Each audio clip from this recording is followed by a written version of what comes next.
this podcast, go to your buddy's house and ping him right now. Right. Yeah, it's like, I just thought of Steve Buscemi's character. I don't know why I'm thinking of all the movies today. I don't know. You're a movie boy. I'm movie boy.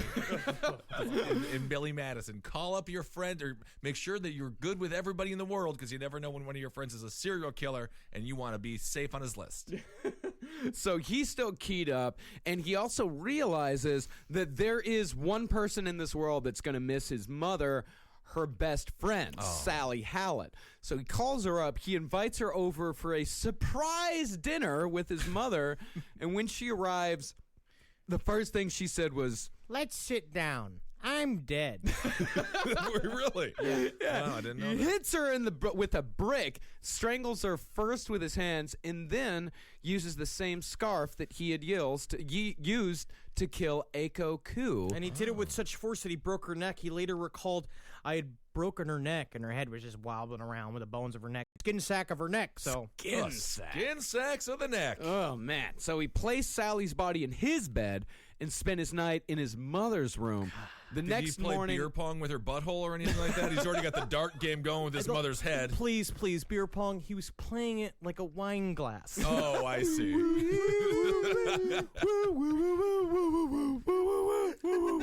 Right. Yeah. That is fun.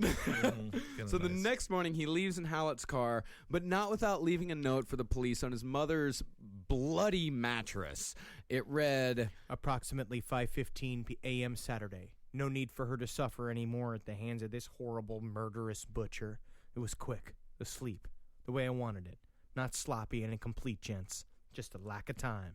I got things to do.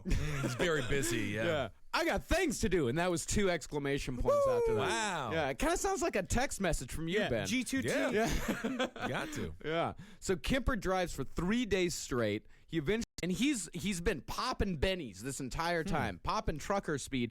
He hallucinates most of the drive, and he said that he had the same feeling that he had after he killed his grandparents. This weird, surreal, out-of-body type of experience. Right. Yeah, he said, Wow, I've got to stop this because it is getting out of hand. I am not going to be responsible for what happens any further, and I don't like that idea. No, definitely not. So this is what I want to say. To me, what this shows again is, guys out there, when you're driving, wear a seatbelt. Because you don't know. Seatbelt? 60% of the guys on the road have just killed 8 women, their mother, their mother's best friend. And they're driving around on bennies. So be careful and buckle up. and he was expecting a manhunt because the police Because he found- thought that this was a part of a big fucking intricate game with the police. Yeah, he thought that the police had been watching him, and as soon as he took off, the police were going to raid the house, find all the bodies, but nobody gave a fuck that Clarnell and Sally were dead. That just sucked.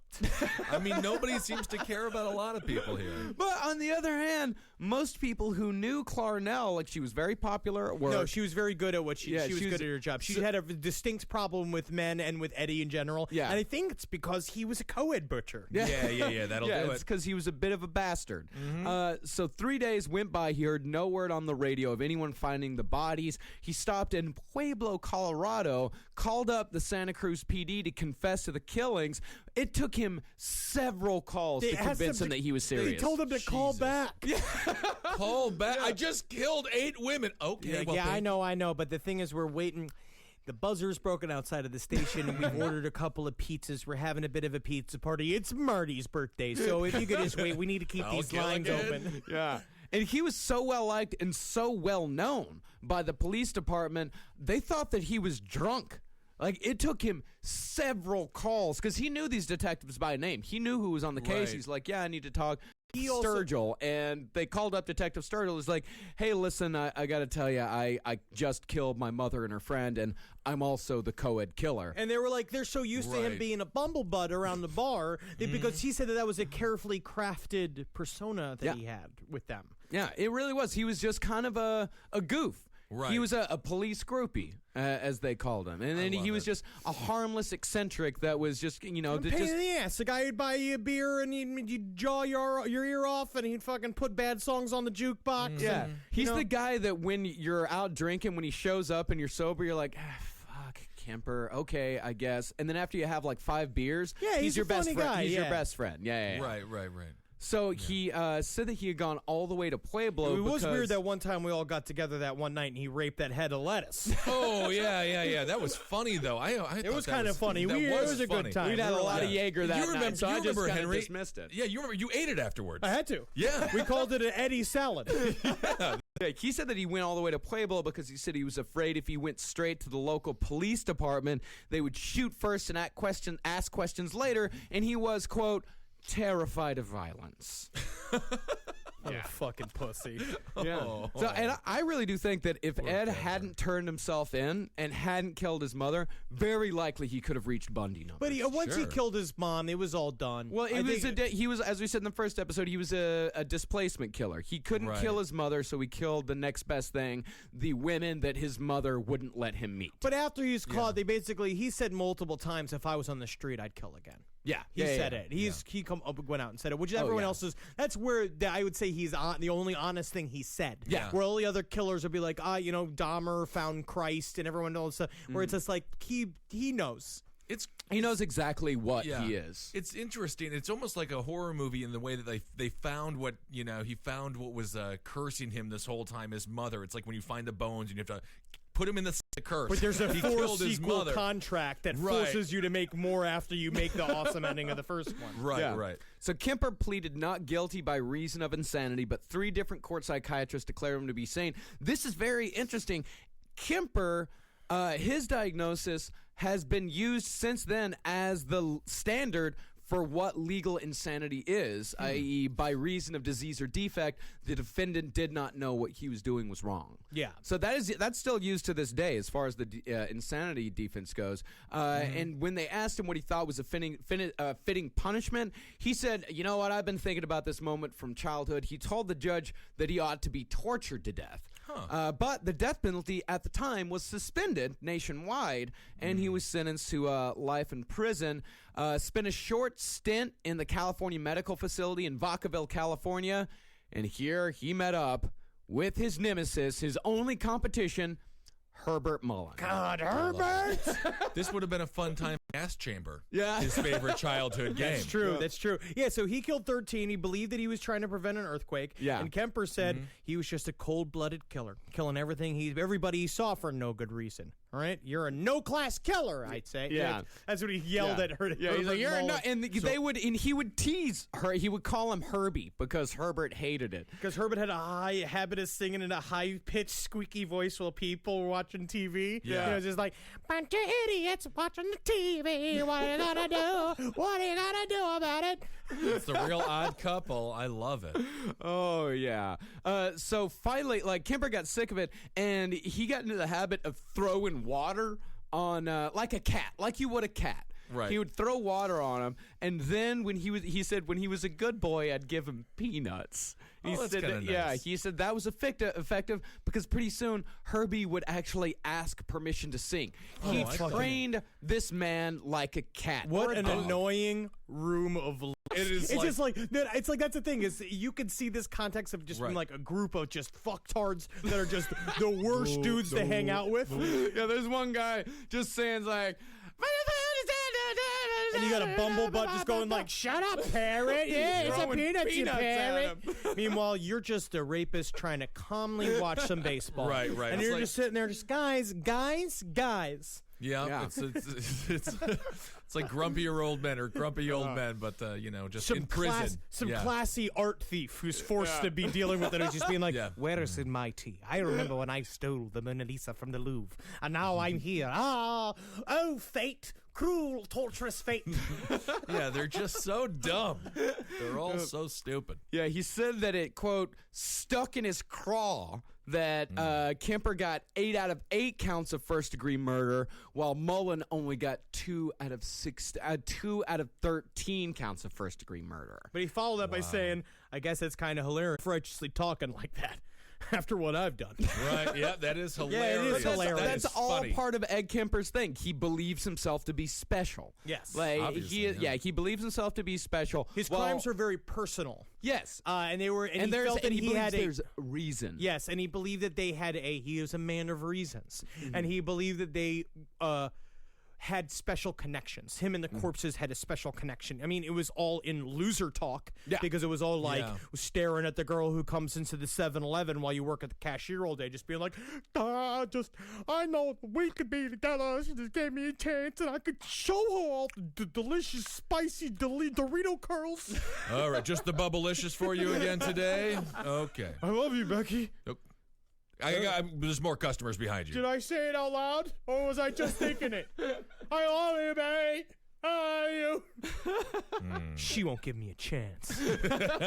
So while he was at Vacaville, he also participated in reading audio books. Very nice voice. He does. He spent more than 5,000 hours in the booth in front of a microphone over 10 years. He has more than 4 million feet of tape and several hundred books to his credit. So he's really one of the most successful voiceover people in California at the time. Actually, he probably is. Yeah, regular James Earl Jones. Him and Mel Blanc. Yep. Included in his work is a children's book called The Trumpet of the Swan, the 4th book of the Dune series, Fuck yeah. and a novelization of the Star Wars trilogy. It's unbelievable they gave him. This is such a great job. This is the perfect job I'm very for him. jealous that he has this job. This is what you want, technically, if you could read out loud. Yeah. That would be helpful. So we found the only thing we could find. We couldn't find any full recordings of his audiobooks. The only thing that we found listed, we did find an example on the volunteersofvacaville.org where they list a lot of the books that Edmund Kemper read. Flowers in the Attic. Now, I've never read Flowers in the Attic, but apparently it is a horror novel. It's a very famous horror novel. I've never read it myself. But he read so many. Let's listen to the melodious tunes. The melodious tunes of Eddie Kemper. Chapter 1. Goodbye, Daddy.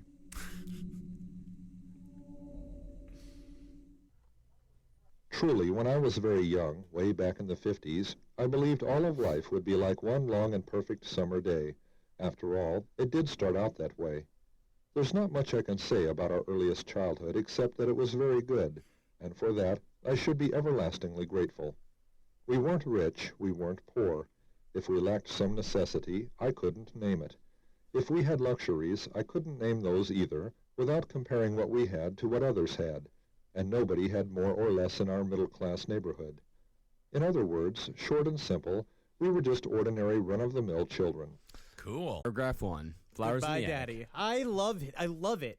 What a great little. He also wrote a series of short stories. That I can't find. If anybody can find it, please send it to me. I've been digging and digging and digging. I can't find any of it, but he definitely wrote a bunch of short stories. Yeah. And I think most of them were called like "Mommy's blowing me again." You know what I mean? It's all just like stuff like that. Yep. And if you can't find them, just write your own and just sign it Ed Kemper. We'll believe you. Who knows? We're not going to know the difference. Who knows? Yeah. So right now he is he's still alive. And he's in Folsom State Prison. Here's a very interesting thing. Folsom also has an insurance agency called Kemper Preferred. Interesting. It's a real interesting thing. So Ed, of course, ever the talker, he has one of the most famous quotes in serial killer history. When he asked, what do you think now when you see a pretty girl, he said, one side of me says, wow, what an attractive chick. I'd like to talk to her, date her. The other side of me says, I wonder how. Classic, though. Yeah, I mean, classic. every It's like time a I look cake at a pop. person. Yeah, that's an absolute classic one. I mean, that's up there with, I ate her buttocks. I did not fuck her, though. She died a virgin. It's up there with that. It's up there. Yeah, it's classic. Up there with like serial It's killers are your Shakespeare. fathers, your brothers, your husbands. We are it's like, everywhere. Or everywhere you get like every time you get everything right, and the 10th time you forget where the lug wrench is. Yeah. It's up there. It's up there. It's guys. Yeah. This is. I just think it's interesting. I just think it's like fucking learn how to talk to people.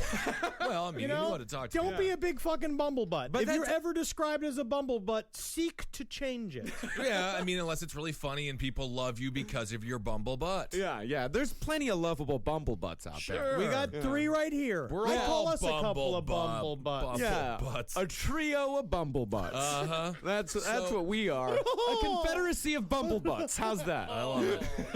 Is Kemper still alive? He's got to be in his early 70s now. Last interview was was in 1991. He did it with this weird French guy. Really cool interview. Yeah. Crazy. Yeah, he is. I mean, I think now he's probably pushing 350.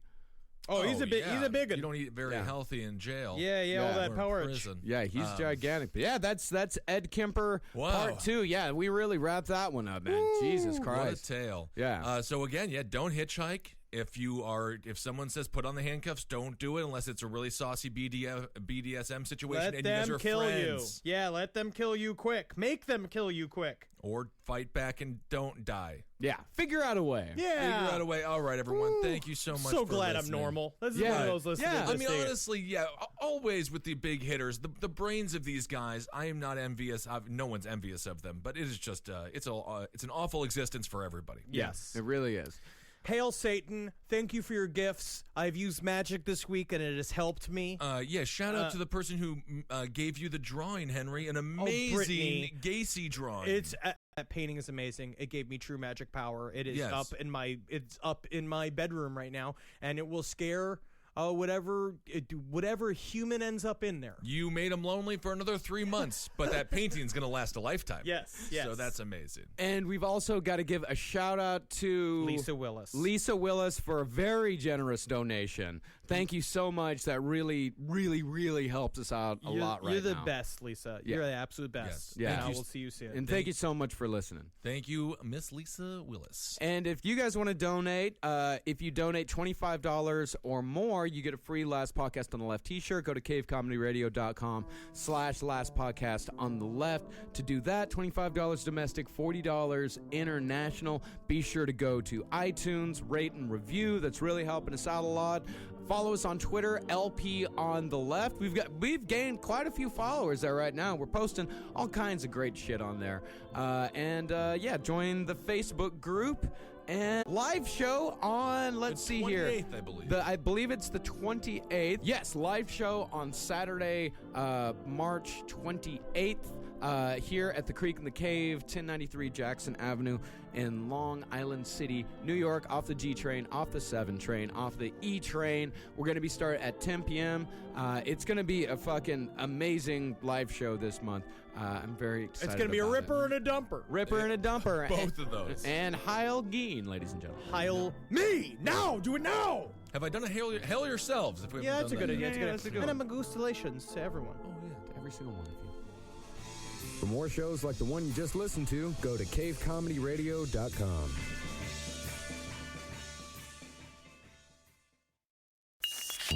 There's no place to escape to. This is the last podcast. On the left. That's when the cannibalism started. What was that?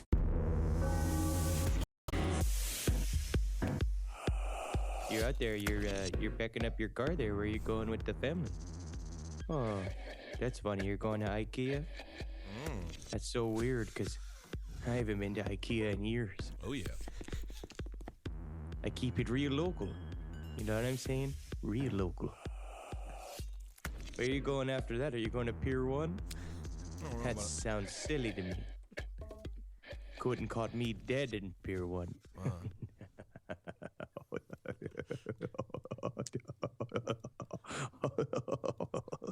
It's an inside joke with myself.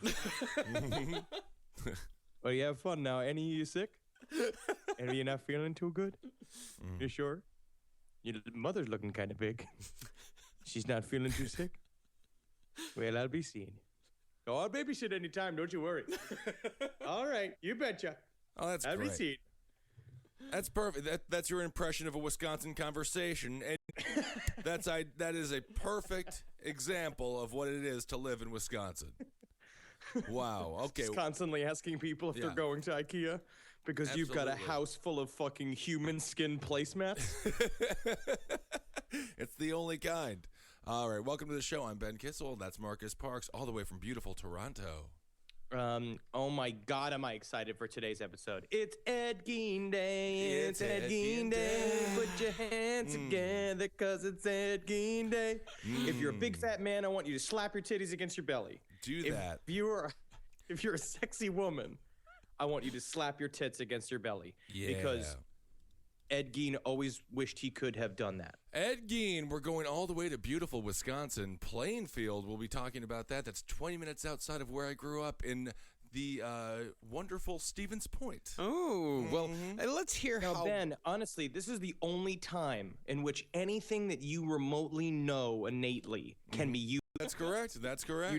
You know how to pronounce these names, so you have to make sure that we're pronouncing them right. Oh, I'll because nail it. most of these are all just fucking Native American coughs. They really are. We have a lot of the Chippewas and a lot of things like that. But if I say the Wisconsin, the name of a Wisconsin town, and you don't think it's right, you are wrong because that is my home state. Yeah. Too many Verns in that state. A lot of Verns, but can you have too many Verns? No, because you can never have too many people serving up camp-style lunches. That's what Verns do. They create an amazing Salisbury steak, and do you want some potatoes on the side? You're getting them. This is real. This show is for the locals. I'm excited for this. Yes. Also, what I noticed in watching a lot of documentaries about Ed Gein, a lot of use of the surname Umpher. Umpher and Vern. It was supposed to be Laverne and Shirley. Was supposed to be Umpher and Vern, but they went with the more feminine route. Yeah, because originally it cast a 400-pound hunchback. Yes, Umpher. And then when they got when the executive producer threw up all over his suit, Right. they changed it up and made it a woman. Yeah. Umphers don't make very good butlers because they block the door. Yeah. And butlers are supposed to escort people inside. What I love about today's story is, of course, Ed Gein. We've kind of hopped around Ed Gein for a little while. Oh, yeah. We covered him a long time ago. But getting deeply into his story, we read the book by Schechter. Harold Schechter, yeah. Harold Schechter, Deviant, which is incredible. It's very fun. And Ed Gein's story is incredibly fascinating. And it's a little different than other big hitters that we've covered because he's not like a pure predator. No, he's a nice guy. If anything, he's a reverse grave digger. No, he's a grave digger, 100%. There's no reverse He's here. a reverse putting people in grave. He takes them out. He tries to bring them back to life, like that movie, like that TV show. Grave robber. That's the word you're looking Grave for. robber, that's what it is. Yeah. It's film it backwards, and then you play it forwards, you know, until you make the effect look different. He was trying to eat some dead old women's pussies. But I want to dispel a myth right up top. Ed Gein was not a cannibal. No. He was a purist. Oh, by the way, just a little bit off topic, but so happy to see Jeffrey Dahmer trending on Twitter this week. Isn't it great? And I don't know if you guys have read those stories. We'll get right back to Gein, but of course Dahmer's a Wisconsin guy as well, kind of connected. I didn't realize Dahmer was such a jokester. He had something. Did you see he had the I don't believe it. He had the Cannibals Anonymous Club. He wrote that on a side and put that into his in his prison cell so no one would bother him. But that is just good prison humor. I don't know. I mean, You know what I mean? It seems like it's a prank that happened to him. It seems like once that happens in prison, a good like schoolyard prison prank would it be like take the word like cannibal and slap it on his back? You know, like I'm a cannibal, kick me.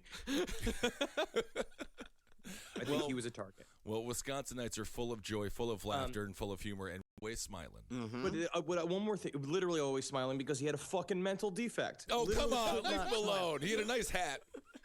But yeah, so number one, Ed Gein is not a cannibal. That is true. He is not. Second of all, what I love about this story is that, again, it's just this example of that the boogeyman is real. Yeah. That when it's that house out in the middle of nowhere, when you read about, when we're going to cover like kind of where Ed Gein lived, every kid in the neighborhood knew that was the haunted house. They would dare each other to go and like ring his doorbell and like run away because old Ed Gein would come out and be like, "You want to come inside and play with these apples I made? I made my own apples." And they're like, how do you make your own apples, Ed? He's like, "They're just a bunch of hands." Hand apples. I love a good hand apples, Bob. And for hand apples, that was a fun game you could play in the Gein backyard. The other thing about Ed Gein would always say exactly what he was doing, but then with a laugh afterwards, it was some cool joke. That's what they always do.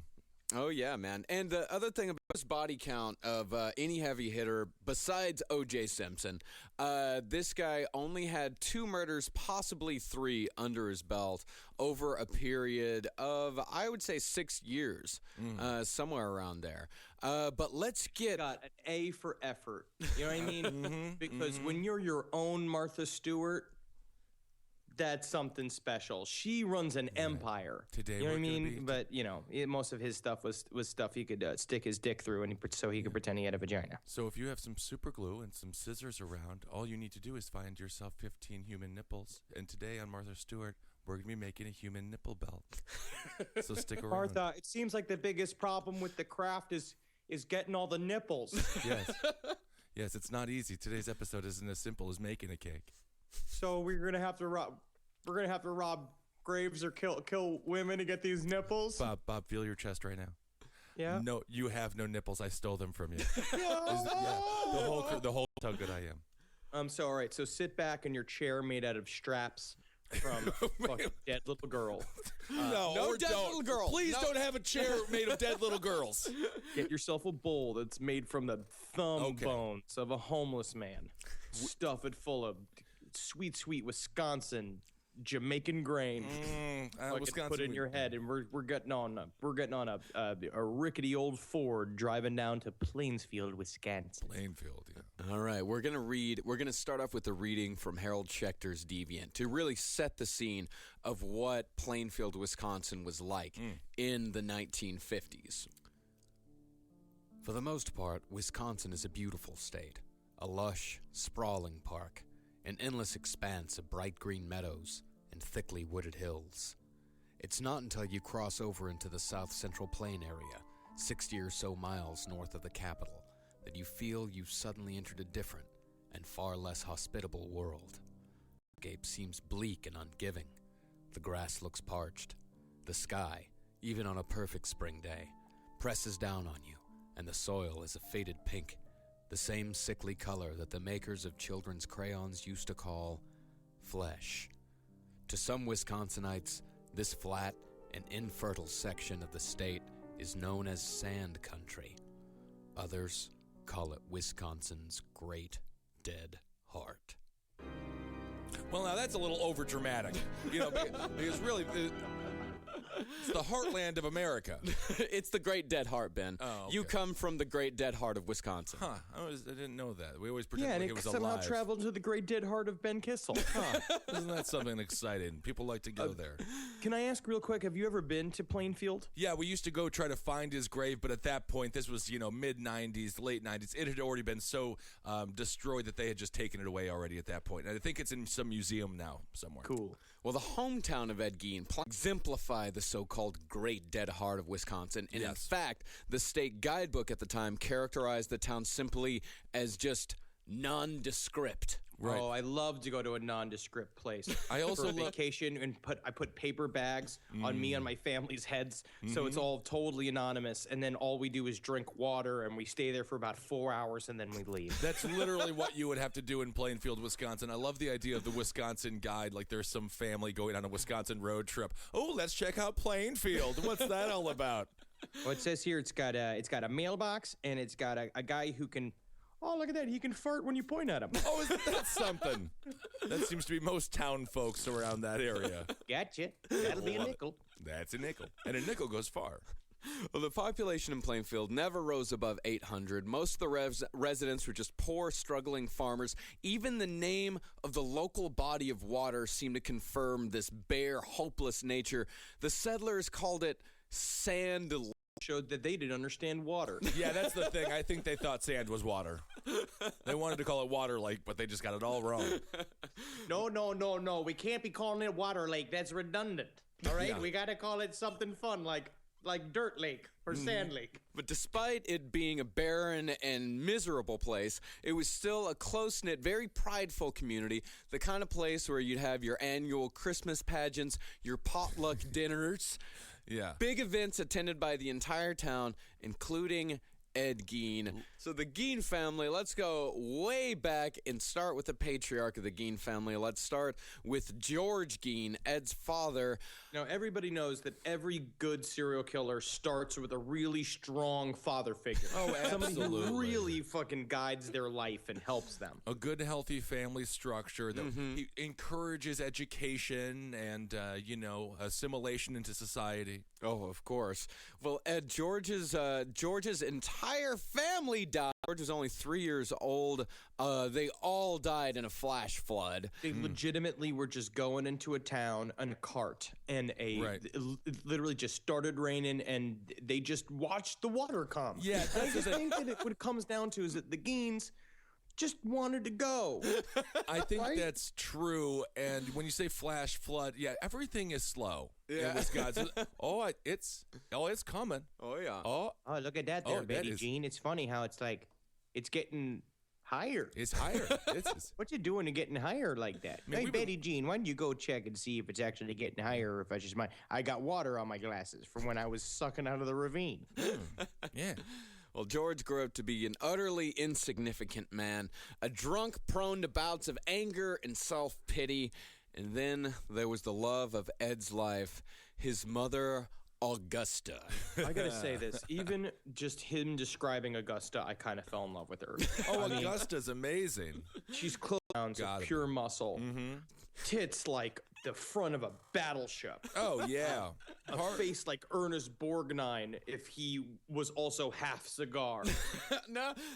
They said that she wasn't pretty, but she was a handsome woman. She was a handsome woman, and in Wisconsin, it's a utilitarian society. That's good. That's what you want in a lady: a good stock, a strong, a good wide stance. You want a woman that if a cow breaks its leg, she can just strap it to her back. And drag Exactly. it through a field. Exactly. She was a stern disciplinarian, self-righteous and domineering, completely Marcus, I'm getting hard right now. I know, Augusta. self-assured in every one of her beliefs. And these beliefs should be spread, she believed, and preached to every single person that she came into contact with. In other words, the classic evangelical Christian pain in the ass. Yeah. I mean, she was beyond judgmental, and she blamed all of the ills of the world on the harlots and the hussies that roamed the streets, tempting weird men because- into abominable sin or worse. It's so weird because the women that are normally this type of judgmental are never like a size 3. You know what I mean? Like with like big bouffant blonde hair and like hourglass figure. They're pretty much always shaped like a refrigerator. Yeah. Yeah, it's tough to say. Sometimes you can get those skinny ones out there, but for the most part, they are. They look as if they've definitely given some swirlies to some girls they thought were whores. Yeah, always that. Yeah, look Can at you those. imagine? Because that's the thing is other women being so terrified of Oh, yeah. Augusta if she thought you were a whore. And Oh, she my would God. you're literally just going to like an office interview. Like Right. you're just trying to get a job and you're wearing like a pantsuit and just like, you goddamn whore trampling around, just, grabbing you by the ankles and snapping you like a towel. That's what she does. You know, she believed that sex was only be done to procreate, and even then, it was not to be enjoyed. In fact, Ed said, if we were meant to have sex, Ed said that she told him, if we were meant to have sex, the Lord would have made it enjoyable. I want to watch her having sex with poor George. Oh, poor George. Oh, so I made you But some. how I imagine that she did it is that she would get him hard and then pull his dick back behind his balls Right. and fuck him from behind Oh, okay, into honey. her own vagina. Oh, don't you know? That's okay. Okay. Thank you, You Augusta. just lay there